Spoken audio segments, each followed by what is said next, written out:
Tilalali, tilali. Bon. Alors, sommes-nous en direct, messieurs, dames? Dames et messieurs. Hop. On va regarder ça si on a la notif. On se met sur YouTube avant de commencer. Semblerait. Nous le sommes. Bienvenue, bienvenue, mes petits tazounets et tazounettes. Je me mets comme ceci. Voilà, comme ça j'ai le retour. Clac, clac. Et bien on est tout bon. Et bien bienvenue, on est dimanche et deux fois ne font pas coutume. Nous sommes en direct pour réagir au chapitre 1144 de One Piece, le dernier chapitre nouvellement sorti. Sur le site de la Shueisha qui se nomme Manga Plus, sur lequel vous retrouvez pléthore de mangas de façon gratuite et légale surtout. Et parmi elles, donc on a One Piece. Le chapitre est sorti il y a quoi? Il y a une heure? À 17h. Ça sort à 17h, donc il est tout frais, il est tout chaud, il est là. Le chapitre 1144. Et comme vous le savez peut-être, si vous me suivez sur la chaîne Taz & Chill, j'ai pour coutume de... Il va se taire l'autre là-bas? Oh! J'ai pour coutume, disais-je, de revenir sur le chapitre précédent, celui de la semaine dernière, le 1143 en l'occurrence, avant de... Enfin, pour se rafraîchir un petit peu la mémoire, de savoir de quoi ça parlait. Et puis nous allons ensuite passer sur le 1144, le découvrir en direct. Commençons tout de suite, si vous le voulez bien. Le chapitre 1143 pour se rappeler de quoi ça parlait. Alors, l'ordre des chevaliers divins. Donc je crois me souvenir, je vérifie que le son marche bien parce que si je me fais c'est bon. Si je me fais 2 heures de direct sans son, ça va commencer à me les briser sévère. Qu'est-ce que nous avions? Donc oui, nous avions les monstres qui ont été générés par le pouvoir de Saint Killingam. Celui qui a le fruit mythologique de la girafe. Qui a le pouvoir d'endormir les gens et de matérialiser, on se souvient, les pensées de ces dernières. Donc dans la journée, la maîtresse d'école avait demandé aux enfants de dessiner leur pire cauchemar et certains avaient dessiné donc dans une page c'était voilà le 1142, on revient un petit peu en arrière. Il y en avait qui avaient dessiné Nika, il y en avait qui avaient dessiné Jormungand, le grand serpent de la mythologie nordique. On avait, elle est où? Elle est là. Elle arrive, elle est là. Voilà. Vous le voyez un petit encadré en bas à gauche normalement. Donc on avait Loki, on avait les tempêtes avec le gros nuage, on avait Nika bien évidemment. On avait Fenrir, le loup de l'annonciateur du comment ça s'appelle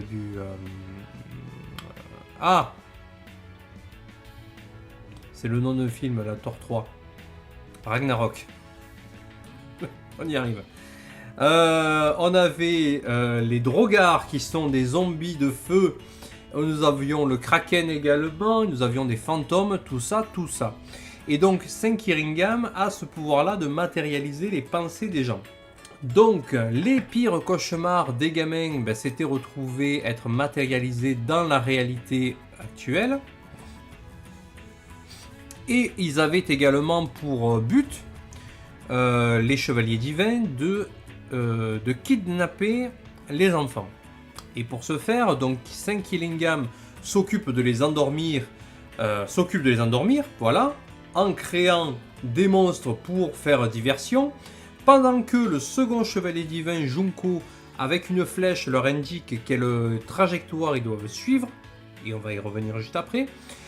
Et le troisième chevalier divin, qui est Saint Somers, qui a un fruit du démon qui est lié aux épines, a entourer les enfants justement de ronces de sorte que l'on ne puisse pas les réveiller. C'est-à-dire qu'à chaque fois qu'on va vouloir les prendre, les étreindre pour les réveiller, la personne va se faire super mal, va s'enlever de là très rapidement sans pour autant réveiller les enfants. Alors la flèche, elle va servir à quoi? La flèche que Junko leur a créée avec son pouvoir pour leur donner la direction. Eh bien c'est tout simplement pour leur dire où aller, parce qu'il y a un Océonimbus qui les attend, ces enfants, pour rejoindre le bateau des Chevaliers Divins qui vont les ramener à Marie-Jouaz, le siège du gouvernement mondial. Pourquoi est-ce qu'ils enlèvent des enfants de géants? Possiblement pour en faire des otages, pour faire pression sur les géants, pour que ils se plient à la volonté du gouvernement mondial. Donc nous avions Soro qui essayait justement de les réveiller, mais il se prenait la barrière de ronces sur la gueule. Et là on voit bien la flèche sur l'image qui a été dessinée, donc les enfants la suivent. Nous avions quoi? On descend un petit peu. Nous avions un incendie qui prenait dans l'arbre d'Adam. Alors le feu pour un arbre, c'est bien évidemment ce qui est le plus dangereux. Alors on ne sait pas si le feu que l'on voit ici sur la route Sylvestre numéro 8, elle est le fait de Loki, qui, on le sait dans le chapitre précédent, a donné un grand coup de Ragnir dans l'arbre, ce qui a convoqué la foudre et qui a mis le feu à l'arbre, ou bien si c'est le feu qu'auraient mis les Drogar, les fameux zombies de feu, en arrivant sur Elbaf, et on ne sait pas s'ils auraient mis le feu à l'arbre de cette façon-là. On se posait la question dans ce cas-là, puisque l'on apprenait ensuite que tout ce qui était lié à la matérialisation des pensées, eh bien il n'y avait pas de consistance dedans. Donc est-ce que, si c'est le feu qu'a mis le Drogar, est-ce que ce feu-là brûle réellement? Est-ce que ce n'est pas une illusion? Voilà, donc c'était l'une des questions qu'il y avait. On a les enfants qui vont passer devant... où est-ce qu'elle l'écrit ça? Voilà, elle le montre là. Donc les enfants vont partir de l'école du Morse pour se rendre devant le village de l'Ouest, passer devant les parents pour monter ensuite sur l'Océonimbus. Il est fort à parier que les parents vont vouloir essayer de les sauver, les enfants, de leur sauter dessus, de les récupérer pour les empêcher de monter sur l'Océonimbus. Et là, les parents vont très certainement se heurter au pouvoir de Saint-Somers, les épines qui protègent les enfants d'un éventuel réveil. Bon. Qu'avions-nous d'autre? Ce pouvoir-là de matérialiser un petit peu les pensées, ça me faisait penser également, ça m'a fait rappeler... Alors pour les vieux qui ont mon âge, si je vous dis SOS Fantôme, le premier,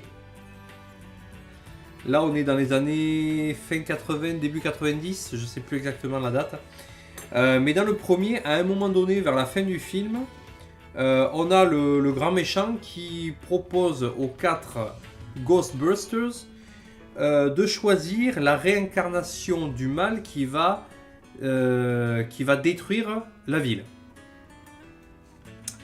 Et là, les 4 disent si on pense à rien, il viendra pas. Voilà. Et puis il y en a un quand même qui pense à quelque chose.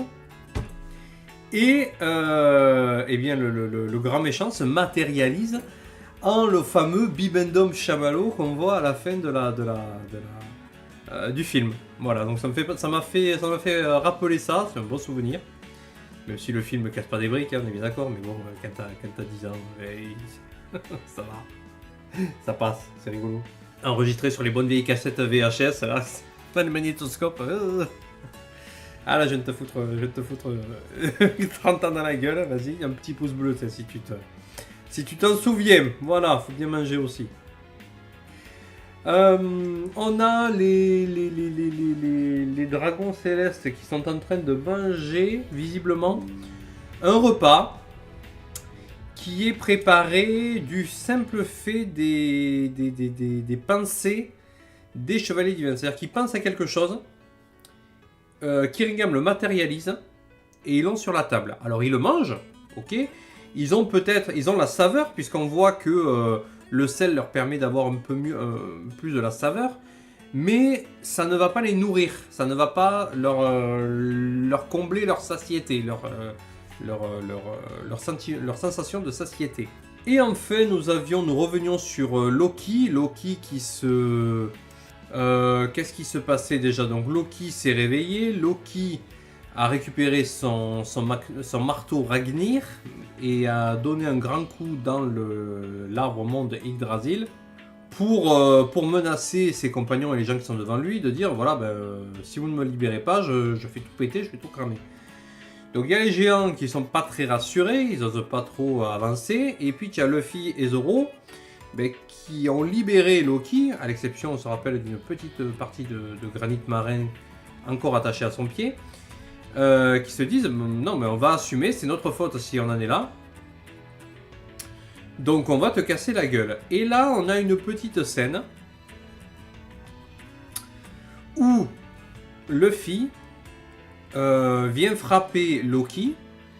Et Loki, avant même de prendre le coup, sait qu'il a perdu. Il ne se défend même pas et il s'écroule. Alors c'est assez bizarre, vous me direz, mais je vais vous parler des Chevaliers du Zodiaque.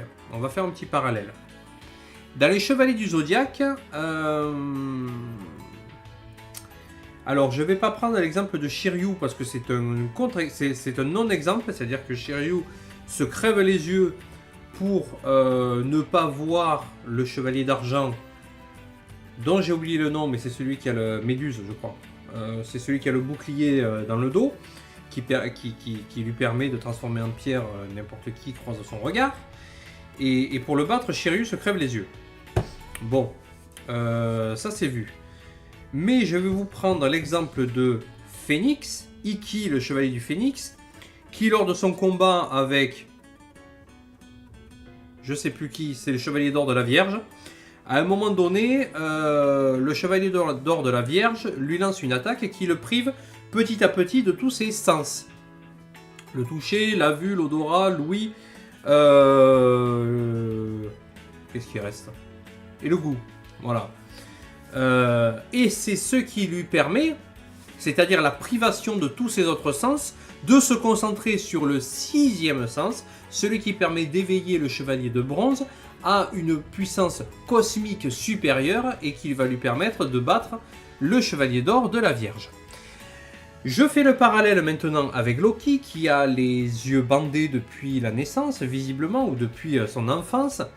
Est-ce que ça ne serait pas là un entraînement de la part de Loki depuis sa plus tendre enfance, de dire voilà, moi je me prive la vue, je me prive de mon sens de la vue pour me développer d'autres sens de façon avec beaucoup plus d'acuité.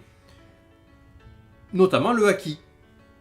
Ce qui pourrait justifier un haki de l'observation vachement plus développé même que celui de Katakuri, et qui pourrait expliquer pourquoi est-ce que Loki ne se défend pas face à Luffy, parce qu'il aurait vu tellement dans l'avenir qu'il savait que de une, Luffy allait gagner, et que de deux, malgré son attaque au marteau rempli d'électricité sur Luffy, ça ne marcherait pas, parce que Luffy, on le sait, il est élastique, et donc il n'est pas, c'est quoi ces bagnoles, qui n'est pas assujetti, à l'électricité. Donc on va voir ça si c'est développé. Loki se fait soigner. Il y a un commencement de flashback avec Ajrudin, son grand frère, avec lequel il partage la filiation avec le roi, l'ancien roi Harald, que Loki a tué. Et Loki, du fait de son arrogance, qui est le petit frère, Loki est le petit frère d'Ajrudin, mais lui, il est issu d'une lignée de sang pur, c'est-à-dire de deux géants, le roi Harald et la femme du roi Harald, la reine, en sachant également que la mère de Ajrodine ne serait pas de la même tribu, de la même race des géants lignés à des géants à cornes qui seraient de la lignée des tireurs de continents. D'accord ? Donc, ce qui explique la différence de taille entre les deux, c'est-à-dire que Loki serait un géant de sang pur. Et encore que, jusqu'où est-ce qu'on va remonter pour dire que c'est pur, ça aussi. On va pas trop se lancer dans le racisme et le racialisme parce que là ça va déraper très rapidement. Mais il existe clairement à la fois une compétition entre les deux frères et une compétition pour savoir qui est le meilleur fils, qui est le meilleur fils tout simplement. Voilà. On va voir maintenant le chapitre 1144 qui s'intitule sobrement L'heure des guerriers. Alors, l'heure des guerriers. On revient avec Yamato qui a défoncé Uzu, qui a libéré normalement Page One et Ulti, qui étaient ses prisonniers. Ils ont également... Ah bah oui, ils avaient également pris en otage, comment il s'appelle, Minatomo, le charpentier, et les filles de la région d'Udon. D'accord, donc il libère tout le monde. Ok, bien. Alors, on revient avec Franky et Ripley. Qu'est-ce que c'est que ça? Haha, à ton avis?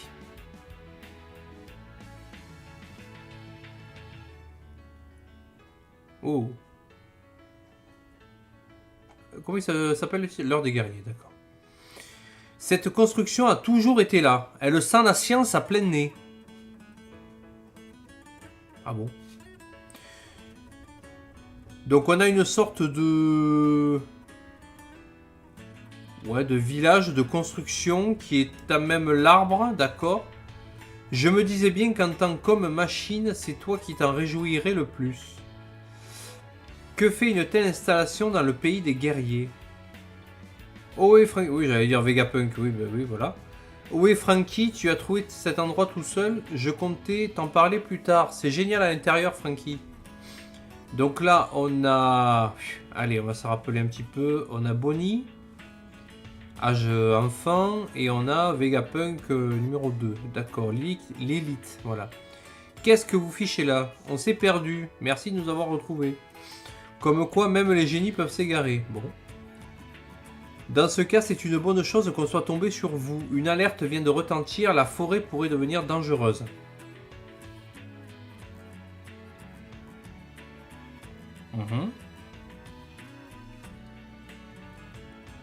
Je n'en reviens toujours pas. Ce lieu a été bâti il y a au moins 3000 ans.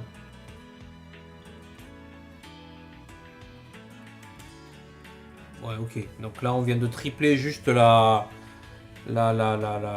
durée de vie du manga, d'accord?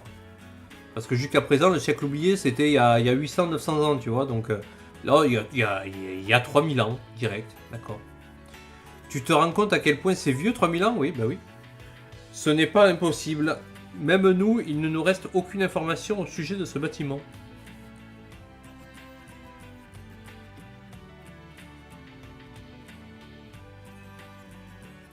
Raison de plus pour l'étudier. Je veux peut-être rester vivre ici, moi. Oublie, tu passerais ton temps à te paumer. Quoi qu'il en soit, j'arrive pour jeter un œil. Qu'est-ce qu'il y a, Bonnie? Bonnie, elle est en train de hurler. Et là, on a la tempête. Derrière vous, il y a quelque chose.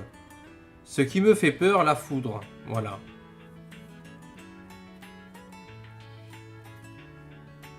Ok.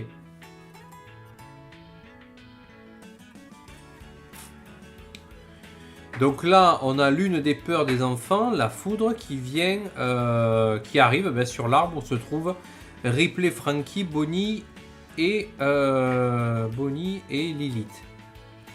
Oh, elle baffe, terre de mystère. Non, rien à voir. Cette créature ne me dit rien du tout. Ok. Bon, alors on se souvient, il n'y a pas de panique parce qu'on se souvient qu'il y a Bonnie. Et que Bonnie, c'est Nika 2. Hein. On se rappelle que le fruit de Bonnie, c'est de devenir ce qu'elle peut envisager d'être dans l'avenir. Donc si elle a envie de devenir un paratonnerre, elle devient un paratonnerre, quoi, tu vois. Donc il n'y a pas de... Ben, c'est la foudre en plus, donc si elle a envie de... Ouais. Ok. Au village de l'Ouest, ben, on a le Drogar qui arrive.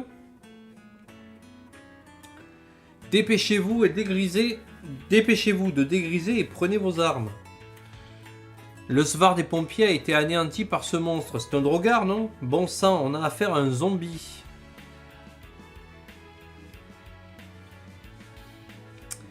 Il paraît qu'il est lié à un rêve d'enfant. Qu'est-ce que ça signifie?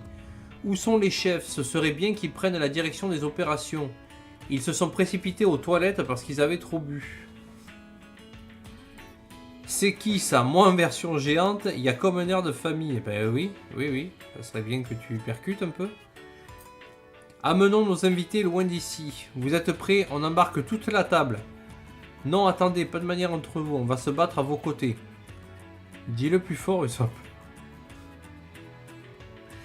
Même pour eux, ça ne semble pas être un événement banal. Hors de question, Coron. Oui. C'est quelqu'un d'autre qui parle hors bulle. Pourquoi? Je suis un guerrier, moi aussi, je peux combattre. Non, c'est non. Mais je suis le fils de Gaban. Justement, tu n'es pas lui. Un enfant, ça se met à l'abri. Compris? Ah, il y a Coron qui veut se battre.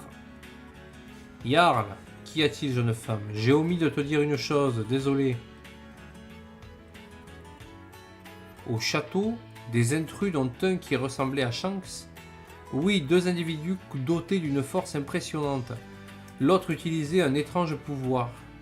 Quand quelque chose de mystérieux se produit dans ce monde, il faut d'abord penser fruit du démon. Si les phénomènes dont vous avez été témoins vous ont paru surnaturels, il y a sûrement un lien. Ok. Informez tout le pays de la présence sur le territoire de deux humains autres que les membres de l'équipage du chapeau de paille. Prévenez-moi dès que vous les aurez repérés. Compris, on s'en occupe tout de suite. Seulement 2 pour tous ces phénomènes mystérieux? Si j'étais vous, j'envisagerais un nombre d'intrus plus élevé. Ok, 2 ou plus. Ouais. J'ignore qui sont ces types, mais tenter de kidnapper des enfants en plein jour est un acte intolérable. Quelle bande d'ordures. S'ils parviennent à leur fin, qu'exigeront-ils ensuite d'Elbaf? C'est la première fois que j'entends parler d'un événement pareil. Je ne les laisserai pas faire. Donc là, on est au village où se dirigent les enfants, qui sont endormis, d'accord?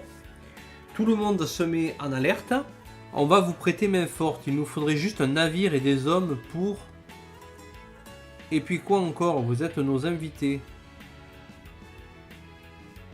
C'est Jinbei qui parle? D'accord. Restez cachés en lieu sûr. Non, attendez. Où sont Dory et Brogy? Toujours aux toilettes. Ils étaient imbibés d'alcool.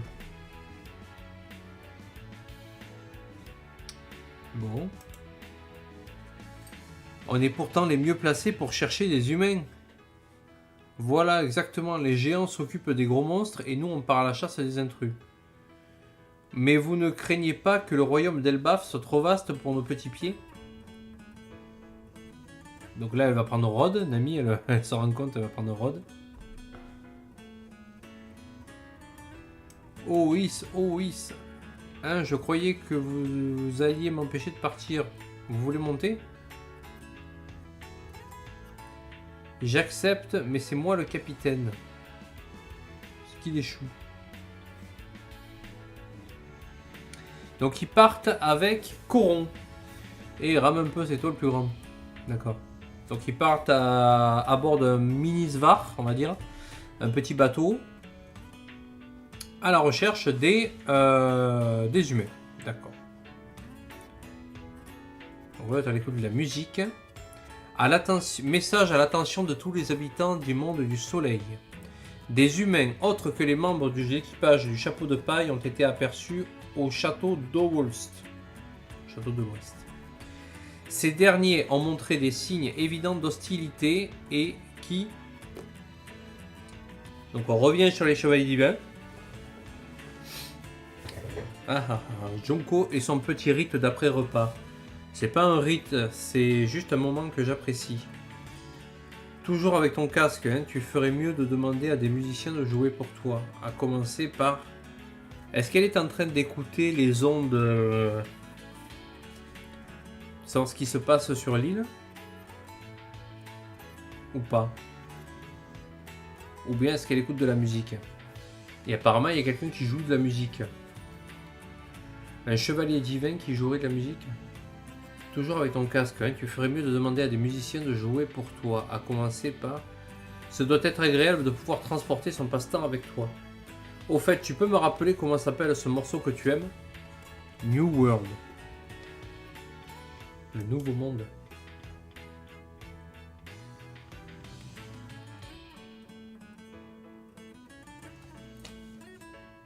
Alors c'est marrant parce que je crois que c'est l'une des premières fois. Alors il y a eu Uta dans le film Red.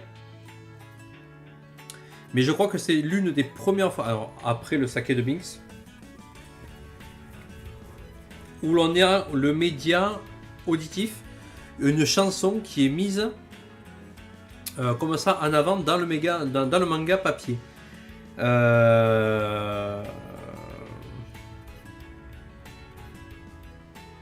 C'est-à-dire avec un nom de chanson. Tu vois ? Le monde actuel ne te convient pas, on ne se moque pas des goûts des gens sans mœurs. C'est bon, je m'excuse, tenez, regardez plutôt là-bas. Un adulte tente désespérément de sauver les enfants. Vous ne pourrez plus me piquer comme ça, je compte bien vous empêcher d'aller plus loin. Parce que ce ruban que vous avez l'air de suivre, je vous signale qu'il vous mène tout droit vers les flammes. C'est la mort qui vous attend si vous continuez, je ferai tout pour stopper votre avancée. Ah putain, ça a marché. Elle s'est arrêtée.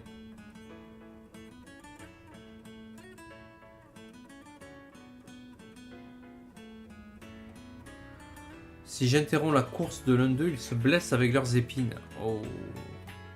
Donc en voulant les sauver, tu les blesses en fait. Oh, c'est sadique, ouais. On n'a plus le choix, Soro. Il faut qu'on parte à la recherche du détenteur de ce pouvoir pour le neutraliser. Vous croyez qu'il est dans le coin ? Le temps qu'on le trouve, les enfants risquent de se jeter dans l'incendie. Je vais faire mon possible pour que ça n'arrive pas. Puisque ça n'a pas fonctionné à l'avant, essayons avec Bjorn à l'arrière. C'est bon, je l'ai. Il a quitté la file. Si je continue un par un, alors... Oh, ok. Fenrir. Ne me dites pas qu'eux aussi sont de la partie qui les manipule et d'où. Monsieur le directeur, le village de l'Ouest n'est plus le seul concerné.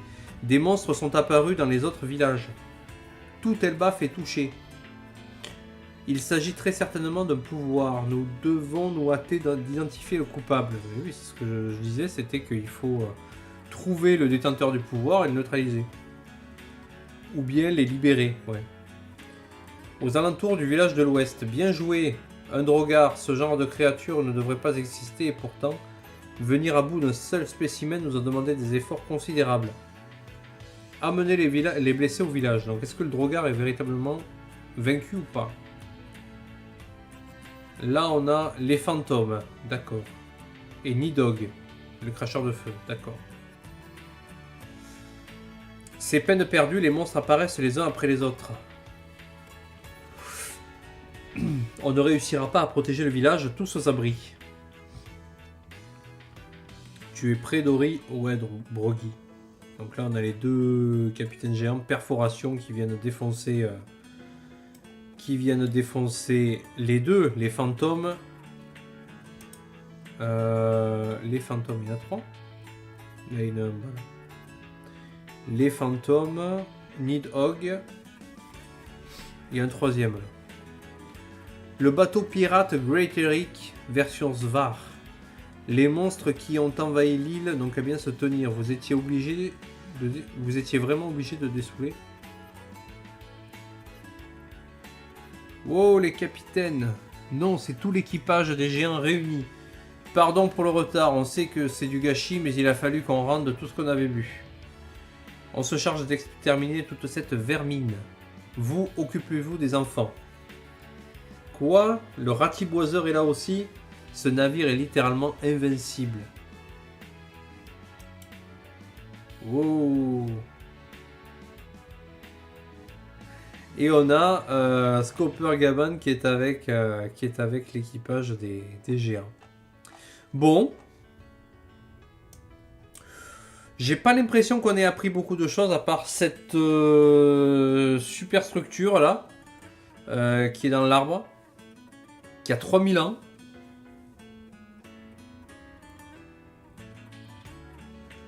Qui fait peut-être référence au monde d'avant, dans le lore de One Piece, dans le comment ça s'appelle, le livre scène, la comète, le Halley.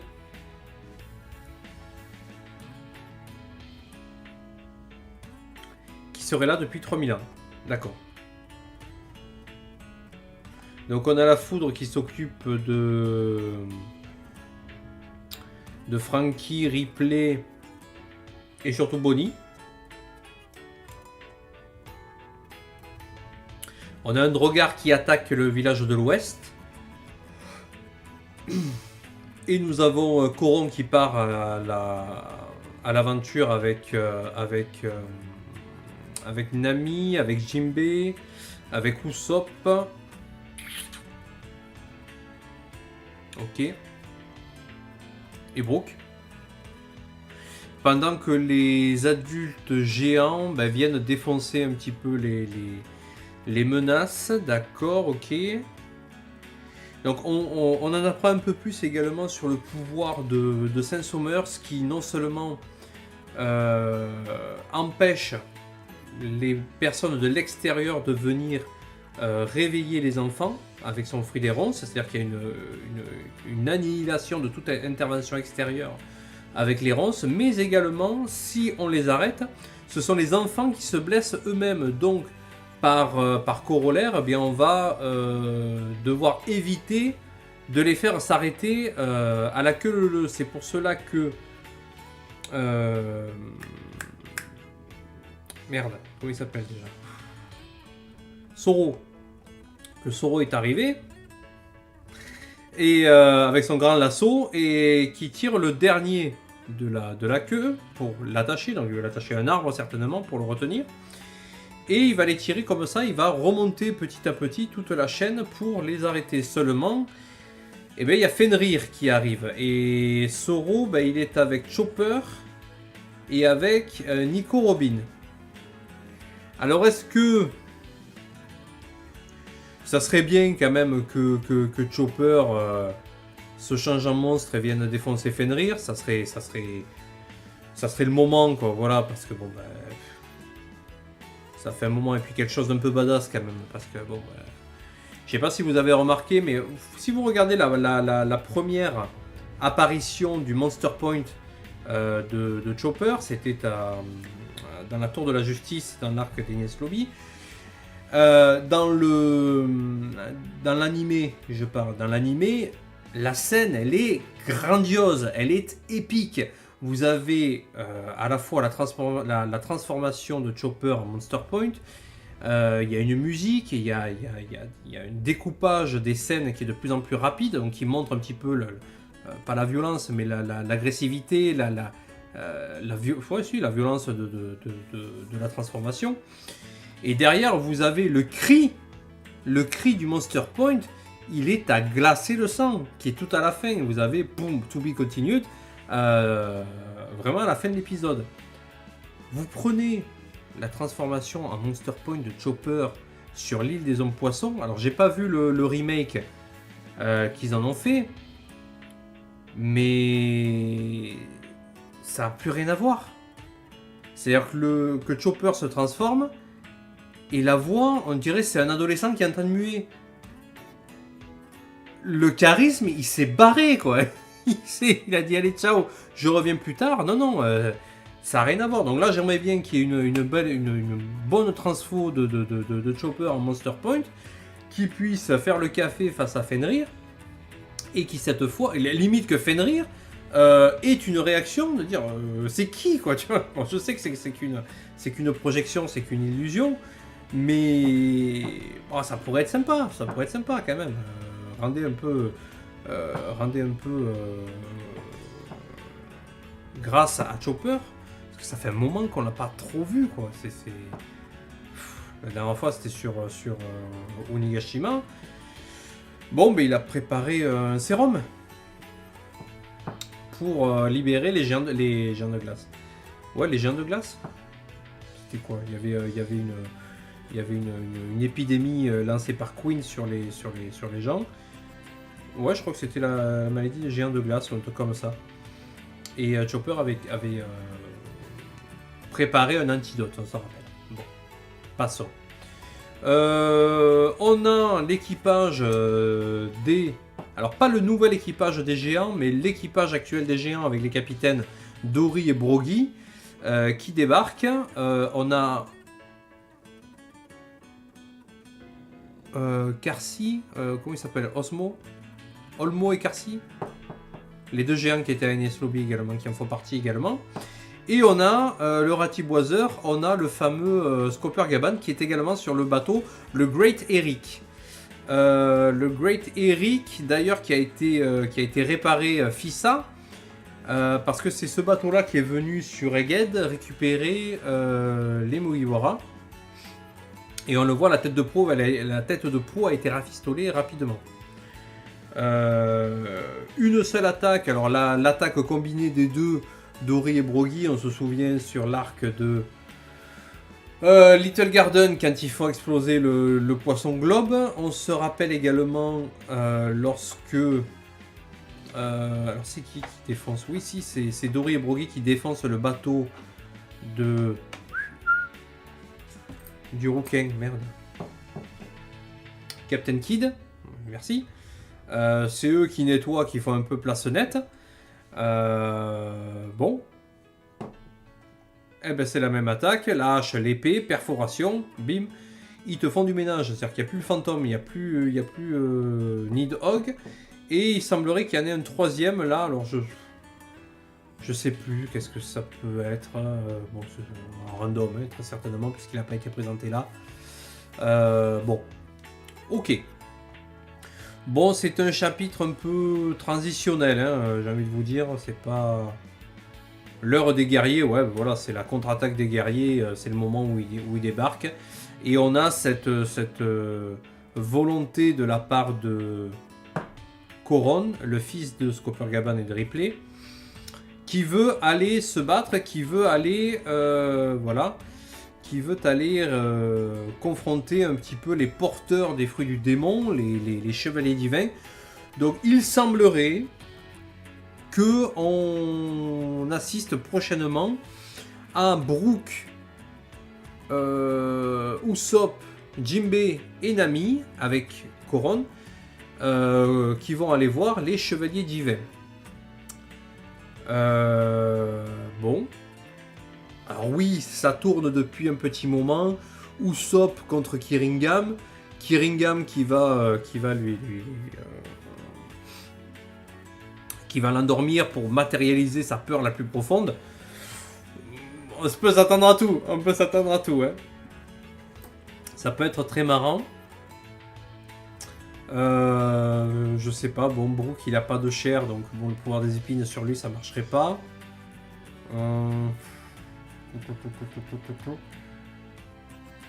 Ah, il manque un peu de trucs. Alors peut-être que Coron viendrait sauver Nami si elle était en danger. Peut-être, on verra ça.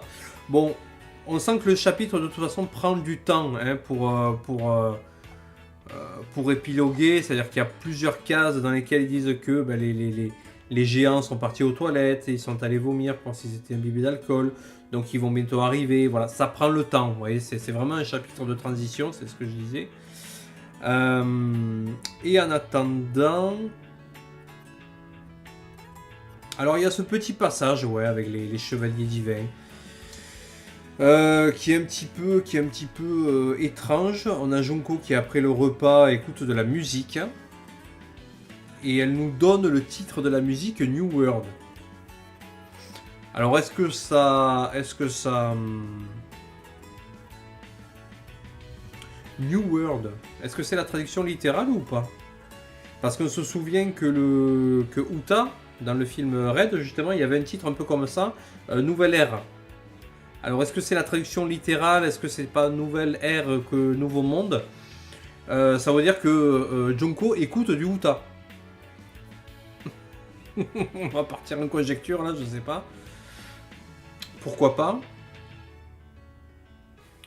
Et non, c'est la réflexion de Saint-Somers qui lui dit toujours un casque. Tu ferais mieux de demander à des musiciens de jouer pour toi, à commencer par... À commencer par quoi? Par qui? Est-ce qu'ils ont un musicien chez eux à Marijois, attitré? Est-ce qu'il y a un dragon céleste qui est musicien? Si elle aime la musique, peut-être que la rencontre avec Brooke, peut-être. Ça peut être marrant. Ça doit être agréable de pouvoir transporter son passe-temps avec soi. Au fait, tu peux me rappeler comment s'appelle ce morceau que tu aimes? Le monde actuel ne te convient pas, on se moque pas des goûts des gens. Tenez, regardez plutôt là-bas, un adulte tente désespérément de sauver des enfants. Ouais, c'est bizarre, ça a rien à faire là. On s'attendait à tout dans leur discussion, sauf à ça. C'est un peu comme s'il y avait une subtilité qui était là, qui était cachée, qui tu la vois. Et puis non, en fait, moi je la vois pas. Alors, est-ce que...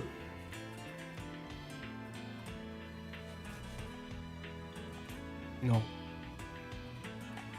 Non, parce que j'allais dire, imagine que c'est un moyen du manga papier de préparer le manga animé, c'est-à-dire que tiens, la scène qui va suivre, eh bien, on va te mettre la musique qu'elle est en train d'écouter. Tu vois, si c'est un truc un peu fun, derrière après tu as le combat des guerriers sur une musique un peu qui bouge, un peu épique, tu vois. Ça aurait pu être ça. Bon, là c'est pas le cas puisqu'on arrive sur Soro qui va tenter d'arrêter les enfants. Bon, après au niveau du montage, autant on va passer de Junko qui écoute sa musique aux géants qui ont terrassé le Drogar. Il y avait ça. Le village de l'Ouest n'est plus le seul concerné, donc c'est tout Elbaf qui est touché par des monstres sont apparus dans les autres villages. Alors est-ce que ça voudrait dire... Parce que là on est que dans le village de l'Ouest. Donc a priori il y aurait un village du Nord, de l'Est et du Sud. Et chacun des enfants dans ces villages-là se seraient éveillés aux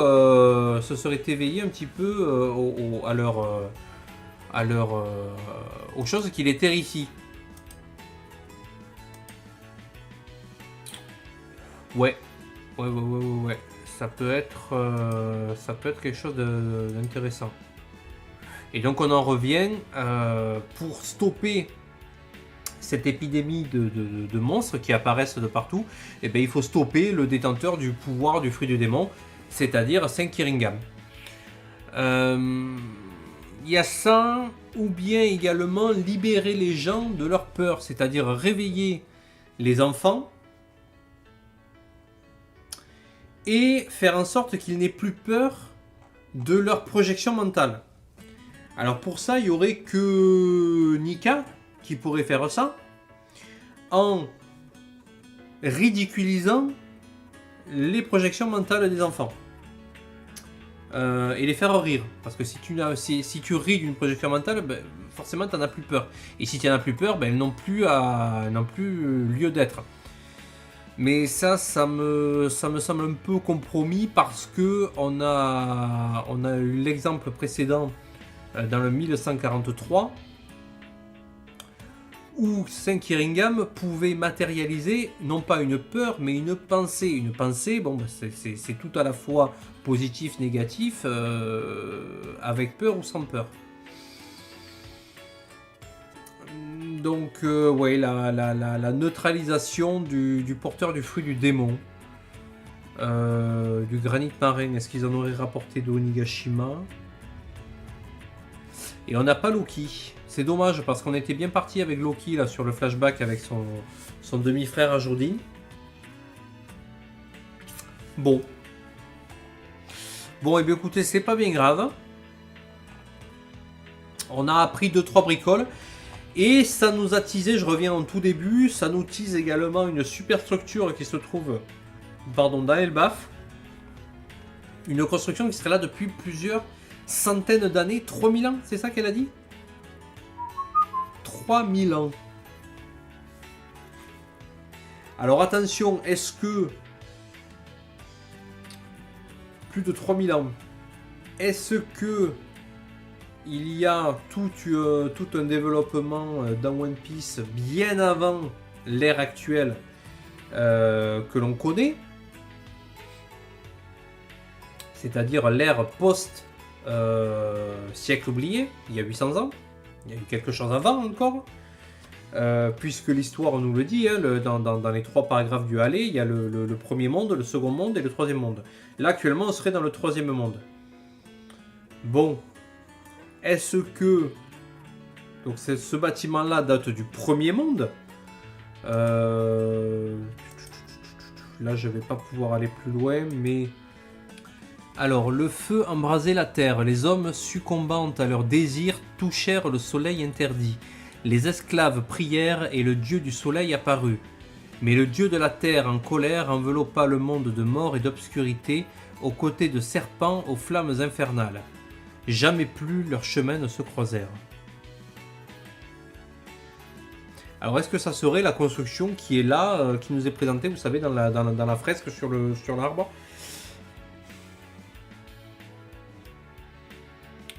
Le deuxième monde. Dans le néant naquit un souffle, le dieu de la forêt envoya ses démons, mais le soleil ne fit qu'étendre les flammes de la guerre. Le peuple de la demi-lune vit un rêve, le peuple de la lune vit un rêve. Les hommes tuèrent le soleil et devinrent des dieux. Alors le dieu de la mer entra en fureur, jamais plus leurs chemins ne se croisèrent. Comme on sait qu'il y a des bails de dilatation du temps sur Elbaf, si la construction a 3000 ans, dans la timeline d'Elbaf, autant ça n'en a que 800 dans la timeline normale. Et donc ça serait une construction qui date du siècle oublié. Bon, il n'y a pas grand chose à faire, à dire là-dessus. Malheureusement. Si ce n'est que c'est pas un hasard s'il y a Lilith qui se situe juste là, pile poil, à ce moment-là, dans cet arbre-là, qui est censé être perdu. Donc c'est qu'il y a un lien, clairement. On a Bonnie qui est avec elle. Bonnie qui va servir à fighter la foudre. Ok. Bon, bah écoutez, on va s'arrêter là, je crois. C'est un bon petit chapitre. Apparemment, il y a encore un chapitre la semaine prochaine. Alors, on fera peut-être la passe de 3 d'affilée. On verra bien. Moi, d'ici là, bah, écoutez, je vous souhaite une bonne soirée. On s'arrête là. Il n'y a pas de théorie à 2 balles à sortir. Bon, c'est du kiff pur et dur. Je vous invite, moi de mon côté, à vous abonner à la chaîne Tazenchill si ce n'est pas déjà fait. Je pense que ce n'est pas déjà fait. Mettez-moi un petit pouce bleu, mettez-moi des commentaires si vous avez pensé de la réaction. Est-ce que vous aimez ce format-là? Parce que d'habitude, je fais la réaction live le lundi, puis je fais le montage, puis je la poste le lundi vers midi sur la chaîne. Là, je fais de la réaction live, du streaming en direct sur YouTube. J'avais essayé d'en faire sur Twitch. Et puis, ça me gonflait en fait. Donc, Là au moins je suis directement sur la plateforme YouTube, j'ai plus qu'à télécharger demain matin le fichier, faire le montage rapide pour couper tous les blancs, toutes les réflexions inutiles que je fais. Et comme ça après je suis peinard. Vous me le dites et puis on se retrouve prochainement pour d'autres vidéos. J'ai fait il n'y a pas si longtemps que ça, je le mettrai, alors attendez. Qu'est-ce que j'allais dire? Oui, j'ai fait cette vidéo-ci. Être parent dans One Piece, deuxième volet. Donc le premier volet, je l'avais intitulé le parent Balek. C'était toutes les relations entre parents et enfants dans lesquelles le parent s'était barré, avait laissé son enfant grandir seul, alors soit avec des amis, soit avec de la famille, ou bien l'avait délaissé, mais bon en tout cas c'était séparé de ses enfants pour des raisons idéologiques, pour des raisons historiques ou même professionnelles. J'avais pris l'exemple de Dragon et Luffy, de Usopp et Yasop, de Nico Robin et de d'Olvia Robin. Qui c'est que j'avais pris d'autres? J'avais pris également le dernier exemple, je vous le dis pas, vous allez le découvrir, c'est une masterclass. Et dans le deuxième volet, je parle donc des parents utilitaristes, toutes celles et ceux qui utilisent leurs enfants comme des moyens pour permettre de briller, pour asseoir leur domination. Et bien évidemment, vous aurez reconnu Big Mom et vous aurez reconnu également Judge Vinsmoke.